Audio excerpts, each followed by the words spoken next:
एक बॉम्बे का जहरीला आपके गुजरात आया था, नाम है उसका अजहरी। जहर फैला के गया कि नहीं गया? गया। आप मुझे बताओ, ये जिन लोगों ने पत्थरबाजी किया अभी 17 जिलों में, इसमें किसी की 100% प्रॉपर्टी जब्त हुई क्या? जोर से बोलिए जरा। किसी को आजीवन कारावास हुआ क्या? किसी की नागरिकता खत्म हुई क्या? तो सरकार कोई फर्क क्या पड़ रहा है? सठे साठ्यम समाचरेत, ये कहां का सिद्धांत है? कहां का? भारत का। तो ये केवल पढ़ने के लिए थोड़ी है, ये सरकारों के लिए है कि सठे साठ्यम समाचरेत सिद्धांत के अनुसार कानून बनाइए।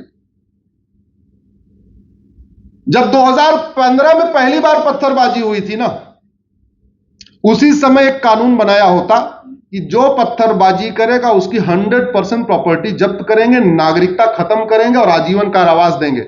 दोबारा कोई गुजरात में पत्थरबाजी करने आता क्या? जोर से बोलिए जरा। आता कोई? इसलिए मैं कहता हूं, शांति समृद्धि का एक ही तरीका है, भय बिन होय ना प्रीत। सठे साठ्यम। और यह काम सरकार समाज को नहीं करना। मैं तो यह देखता हूं, जब कहीं पत्थरबाजी हो जाएगी तो एक दो संगठन आएंगे, 100-200 लोगों को लेकर निकलेंगे और जय श्री राम, भारत माता की जय, हनुमान जी, ये वो करते हुए पूरे एरिया में घूमेंगे और घूम के जाके बैठ जाएंगे। अगर ऐसा करने से पत्थरबाजी रुकती तब तक खत्म हो जानी चाहिए थी। खत्म होनी चाहिए, नहीं खत्म होनी। जानते हैं क्या करते हैं? जैसे कुकर में प्रेशर बढ़ जाता है तो एक उसमें सीटी होती है, वो क्या करती है? प्रेशर को रिलीज कर देती है। इस तरीके का जो लोग काम करते हैं ना, वो केवल और केवल जब समाज का गुस्सा होता है, बस उस गुस्से को निकालने के लिए 4-5 घंटे पैदल मार्च करा देंगे। बस गुस्सा खत्म, फिर अगले दिन से अपने अपने काम में लग गए। साल भर के बाद फिर पत्थरबाजी हो गई, फिर पलायन हो गया। अच्छा, आप लोग बड़े खुश होंगे कि भाई आपके यहां तो पत्थरबाजी हुई नहीं, बाकी हमने 17 जिलों का नाम ले लिया, आपके यहां तो हुई नहीं, तो आपको कोई टेंशन ही नहीं है। अरे भैया,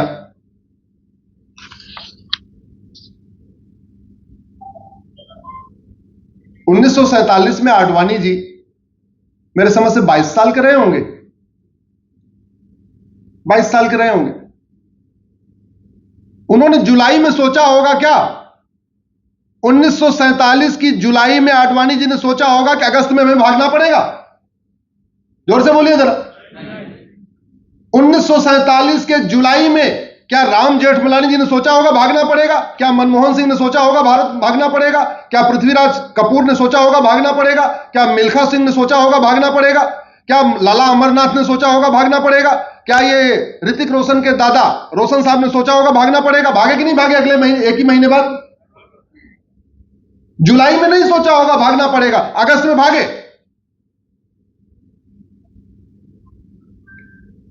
कितने एग्जाम्पल बताऊं आपको, कितने एग्जाम्पल बताऊं कि गजवा हिंद एक हकीकत है, गजवा हिंद एक सच्चाई है। और गजवा हिंद केवल समाज के जागने से नहीं रुकेगा। गजवा हिंद को रोकने के लिए, गजवा हिंद को खत्म करने के लिए सरकारों को कानून बनाना पड़ेगा। और कानून तब बनेगा, भारत में लोकतंत्र है, जब आप डिमांड करेंगे। जब आप डिमांड करेंगे तो कानून बनेगा।